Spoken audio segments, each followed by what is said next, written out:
Stop what you are doing right now. This morning, March 24th, 2026, the world woke up to something extraordinary.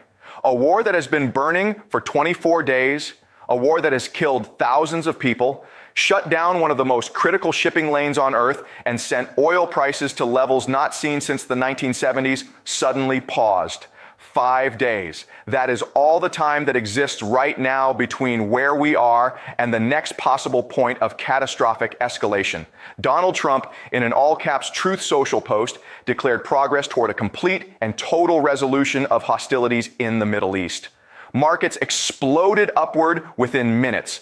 Oil prices crashed more than $10 in a single session. For a brief moment, the world exhaled, and then Iran spoke. Iran's foreign ministry said no negotiations with the United States have taken place since the start of the war. Their state media went further. They told their people that Trump had retreated out of fear of Iran's response. Two completely opposite versions of reality, both being broadcast simultaneously to billions of people. So which version is true? And more importantly, what actually happens when these 5 days run out? In the next 15 minutes, I am going to show you the real mechanics operating beneath this pause. Why this is not a ceasefire in any conventional sense. Why the 5-day window may be the most dangerous period of the entire war. And what the outcome of these 5 days means for oil prices, global markets, food costs, and the economic stability of every country on Earth, including yours. 3 numbers before we begin. The S&P 500 has fallen 4.3% since the war began on February 28th. Oil was trading at just over $100 per barrel as of Monday afternoon, up $28 from immediately before the war, but down $18 from last week's peak following Trump's announcement. And according to the head of the International Energy Agency, the current situation is worse than the combined oil crises of 1973 and 1979, which together lost 10 million barrels per day from global supply. Worse than 1973 and 1979 combined. Let that sink in for one moment. Here's how we arrived at this exact morning, the sequence that makes everything else make sense. On February 28, 2026, the United States and Israel launched nearly 900 strikes in 12 hours, targeting Iranian missiles, air defenses, military infrastructure, and leadership. The initial wave of strikes killed Supreme Leader Ali Khamenei and dozens of other officials. In a single night, the geopolitical order of the Middle East that had existed for 45 years was permanently altered. Iran's response followed a familiar pattern of horizontal escalation. Its strategy widened the arena of conflict, extending the war beyond mere military might and into the political and economic realms, with the aim of withstanding bombardment until the conflict became too costly for the belligerents to maintain. On March 2nd, a senior official in the IRGC officially confirmed that the Strait of Hormuz was closed, threatening any ship that passed through it. Tanker traffic dropped by approximately 70% and over 150 ships anchored outside the strait to avoid the risk. The global energy system effectively seized. U.S. Central Command says it has struck more than 9,000 Iranian targets and flown upward of 9,000 combat flights since the war began. 9,000 targets, 24 days. The scale of this military operation is almost impossible to comprehend from the outside. Last Saturday, Trump issued a 48-hour ultimatum: reopen the Strait of Hormuz or face the obliteration of Iran's power plants. Iran responded by targeting Dimona in Israel, the facility widely believed to host the Middle East's sole nuclear arsenal. Neither side blinked. The deadline arrived, and instead of strikes, Trump posted on Truth Social about productive conversations. That is where we are this morning. That is the context. Now let me show you what is actually happening beneath the surface. I want you to picture a chess player who has been attacking aggressively for 3 weeks. Pieces captured, positions taken, the opponent's king is under pressure, and then at the moment of what looks like maximum advantage, the aggressive player suddenly offers a draw, not because his position is weak, but because the next 3 moves lead somewhere neither player can survive intact. In game theory, this moment has a precise name. It is called the de-escalation trap, and both sides are now caught inside it simultaneously. Here is what makes this particular pause so analytically fascinating and so genuinely dangerous. A senior Iranian advisor claimed that the war was effectively over more than a week ago and that the United States was ready to stop and pursue a ceasefire. But Israeli Prime Minister Benjamin Netanyahu pushed to continue. The advisor claimed that after day 15, the U.S. clearly understood that there was no path to victory in this war. Read that again. The United States allegedly understood there was no path to victory, and yet the war continued for another 9 days before this pause. Because the credibility trap does not allow for quiet exits, every public statement made during those 24 days now constrains every option available in the next 5. Iran's senior foreign ministry official told media that Iran received points from the U.S. through mediators, and they are being reviewed. So talks are happening, just not in the form Trump described, and not in any form Iran will publicly acknowledge.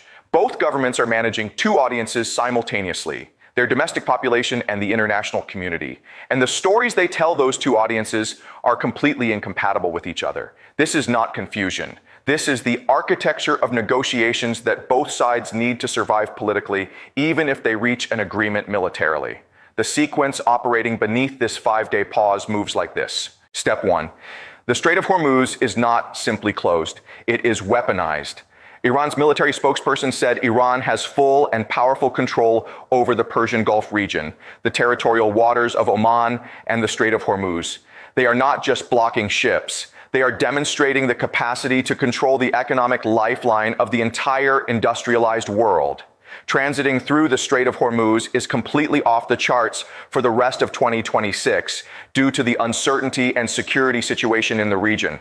For the rest of 2026, not for the rest of this week, for the rest of the entire year. Step 2, the mine threat is real and already partially deployed. Current intelligence assessments show there are at least a dozen Iranian mines in the Strait of Hormuz. Iran has also threatened to lay mines across the entire Persian Gulf if American strikes on power plants proceed. Mines are not like missile strikes. You cannot recall them with a Truth Social post. Once the entire Persian Gulf is mined, the economic consequences extend for months beyond any political resolution. Step 3. The food supply dimension is being ignored by most Western media, but it is perhaps the most dangerous downstream consequence of all. If the status quo is allowed to stand, it will cripple the economies of Iran's neighbors, trigger inflation and recession in many countries, and lead to massive food shortages worldwide stemming from a shortage of fertilizer. Fertilizer shortages do not show up immediately. They show up at harvest time. And harvest time for much of the Northern Hemisphere is 4 to 6 months away. The decisions made in the next 5 days will shape food prices for the next 12 months. Step 4. At least 40 energy facilities across 9 countries have been severely damaged in this conflict. No country will be immune to the effects of this crisis if it continues to go in this direction. 40 energy facilities, 9 countries. This war has already structurally damaged the energy infrastructure of an entire region. Even if a deal is reached tomorrow morning, the physical repair of that infrastructure takes months. The price effects are already baked in. Step 5. Israel is not a passive participant in these negotiations. Israeli Prime Minister Netanyahu says his country will continue to strike Iran and Lebanon as the U.S. considers a ceasefire. Netanyahu says he spoke to Trump, who told him there is a chance to leverage battlefield gains into an agreement that realizes the war's objectives. This is the hidden variable that makes every scenario more complicated than it appears. America can reach a framework with Iran, but Israel continues striking independently. And Iranian retaliation triggered by Israeli strikes does not respect the boundaries of an American brokered pause. Step 6. China has finally broken its silence. And what China said matters enormously. China urged all parties to halt military operations. China's special envoy to the Middle East warned that should hostilities continue to spread and intensify, the entire region will be plunged into chaos. China is not offering to mediate. China is publicly assigning blame while warning of consequences. That is a government signaling that its economic patience with this disruption has a limit. And the moment China shifts from silent observer to active pressure applicant, the entire negotiating geometry changes. Step 7. The rerouting of global shipping is already becoming structural. Vessels are likely to steer clear of other major choke points, including the Bab al-Mandab Strait and the Suez Canal. For another year, we are going to see full rerouting of global networks around the Cape of Good Hope instead of going through the shortcut. The Cape of Good Hope adds 14 days to every voyage between Asia and Europe. Every additional day of voyage time is a cost. Every cost eventually appears in the price of every product that traveled that route. This is the mechanism through which a war in the Persian Gulf raises the price of electronics in Germany, food in Japan, and clothing in Brazil. So what actually happens over the next 5 days? Here are 3 scenarios built entirely on what we actually know as of this morning. Best case, the back channel produces a framework that both sides can describe differently to their domestic audiences. Egyptian officials are working toward a 30 to 60-day ceasefire or a détente of some kind to keep Saudi Arabia and the United Arab Emirates from directly responding to Iran's attacks on their territory and widening the war. A 30-day pause is not a resolution, but it is enough time for the strait to partially reopen, for mines to be located and removed, and for oil prices to retreat toward a new equilibrium. Markets would rally sharply. Your energy costs would begin declining within 2 to 3 weeks. I assess this outcome at approximately 30% probability, given the momentum of the back channel signals from both sides in the last 24 hours. Base case, the 5 days produce partial progress without final agreement. Iran makes limited gestures. The strait partially reopens to neutral flag vessels while remaining closed to American and Israeli-affiliated shipping. Trump claims partial victory. Iran claims it never negotiated. Oil trades in a range between $90 and $115. The war continues at reduced intensity. The economic damage already done takes months to repair, regardless of political developments. I assess this at approximately 45% probability. It is the outcome that feels like resolution, but is not. It extends the uncertainty that is itself the primary economic damage mechanism. Worst case, the 5 days expire without meaningful movement from Iran on the strait. Trump faces the choice between executing the power plant strikes he threatened or permanently destroying the credibility of American ultimatums. He chooses to strike. Iranian officials warn that if the U.S. attacks Iran's power plants, Iran would retaliate against energy and water infrastructure across the Gulf region, including in countries that host U.S. military bases. The mine laying across the entire Persian Gulf begins. Iran's position has been made clear. With this kind of situation, neither the Strait of Hormuz will return to pre-war conditions, nor will calm return to energy markets. Oil crosses $150 within 72 hours of resumed strikes. The food and fertilizer shock that was previously a future risk becomes a present reality.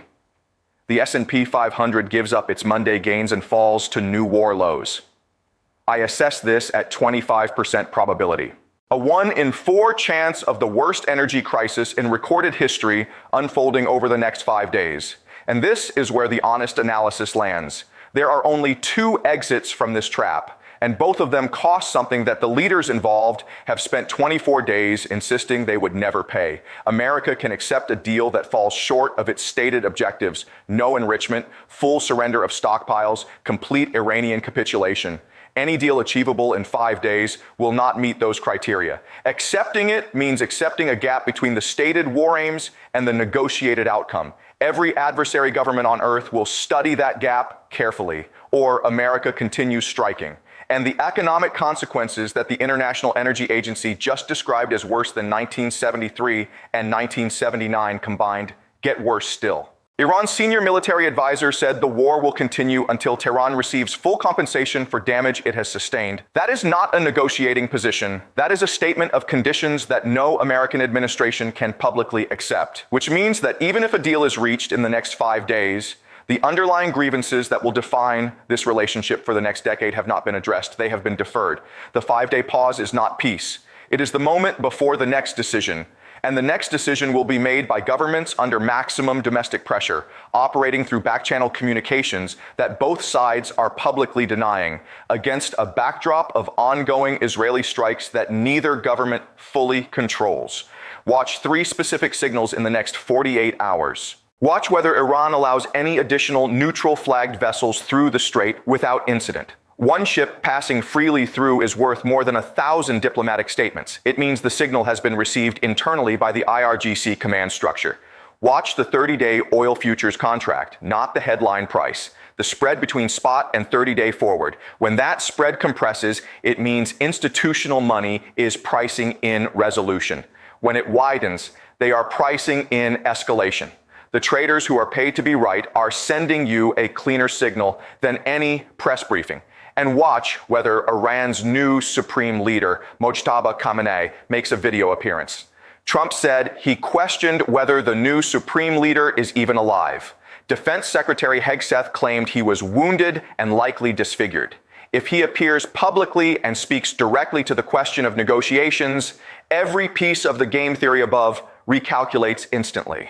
5 days. The clock started yesterday, and the decisions made inside this window will shape energy prices, food costs, global markets, and the geopolitical order for years beyond whatever announcement comes at the end of it. Next episode, we examine the one player who has said almost nothing throughout 24 days of the most consequential war in a generation. China controls whether Iran can sustain this economically, and Beijing has not yet decided what it wants in exchange for that leverage. That decision may matter more than anything happening in any negotiating room right now. Be here for that.